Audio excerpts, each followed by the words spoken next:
Hello बच्चों, let's read this question. The question says complete the analogy with respect to each human limb. ठीक है, तो carpel अगर 8 है तो यहाँ पूछा है कि टार्सल कितने होते हैं.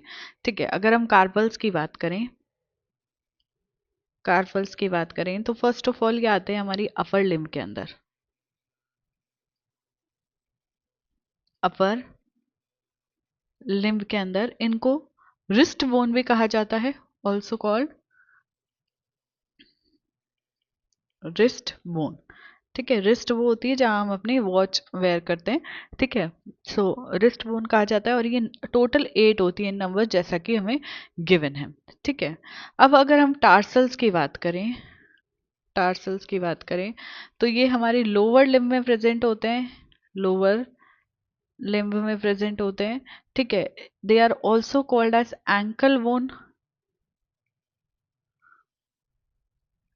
दे are also called as ankle bone और ये होते हैं 7 इन नंबर. ठीक है, 7 होते हैं. कार्पल 8 होते हैं और टार्सल 7 होते हैं. ये डिफरेंस होता है अपर लिम्ब लोअर लिम्ब के अंदर. अगर हम देखें तो जैसे लोअर लिम्ब के अंदर एक एक्स्ट्रा बोन कहाँ होती है, पटेला यानी नी के अंदर होती है. ठीक है, वो एक एक्स्ट्रा बोन है. बाकी ऑलमोस्ट जो नंबर है वो सेम रहता है. हमारे अपर आर्म में ह्यूमरस है, लोअर लिम्ब में भी अपर साइड में क्या है, फीमर है, एक ही बोन है. ठीक है, वहीं हम अगर बात करें हमारे आर्म के अंदर जो फोर आर्म होता है उसके अंदर दो बोन होती है, रेडियस और अल्ना.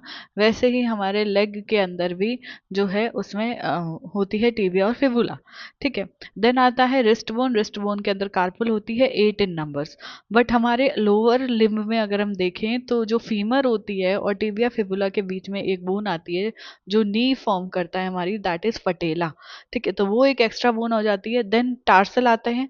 ठीक है, देन फिबुला टिबिया फिबुला के बाद टार्सल्स आते हैं और टार्सल्स में एक बोन कम हो जाती है. 7 होते हैं ये नंबर में, तो वो एक बोन जो है कंपनसेट हो जाती है पटेला के थ्रू.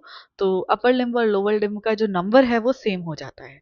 ठीक है, तो यहाँ पे करेक्ट आंसर क्या चला जाएगा, correct answer will be 7 in number, 16, 8 and 14 जो है इनकरेक्ट हो जाएगा. यहाँ अगर मैं बोलूँ तो ये एक बोन की बात की जा रही है. ठीक है, एक साइड के लिम्ब की बात की जा रही है, एक साइड के लिम्ब की बात की जा रही है, सॉरी, एक बोन की नहीं, एक लिम्ब की बात हो रही है. सो हमारा जो करेक्ट आंसर चला जाएगा that will be option D. इसके रिगार्डिंग इन्फॉर्मेशन आपको 11th की न्यू एनसीईआरटी में पेज नंबर 226 पे मिलेगी. आई होप कि आपको क्वेश्चन अच्छे से समझ आ गया है.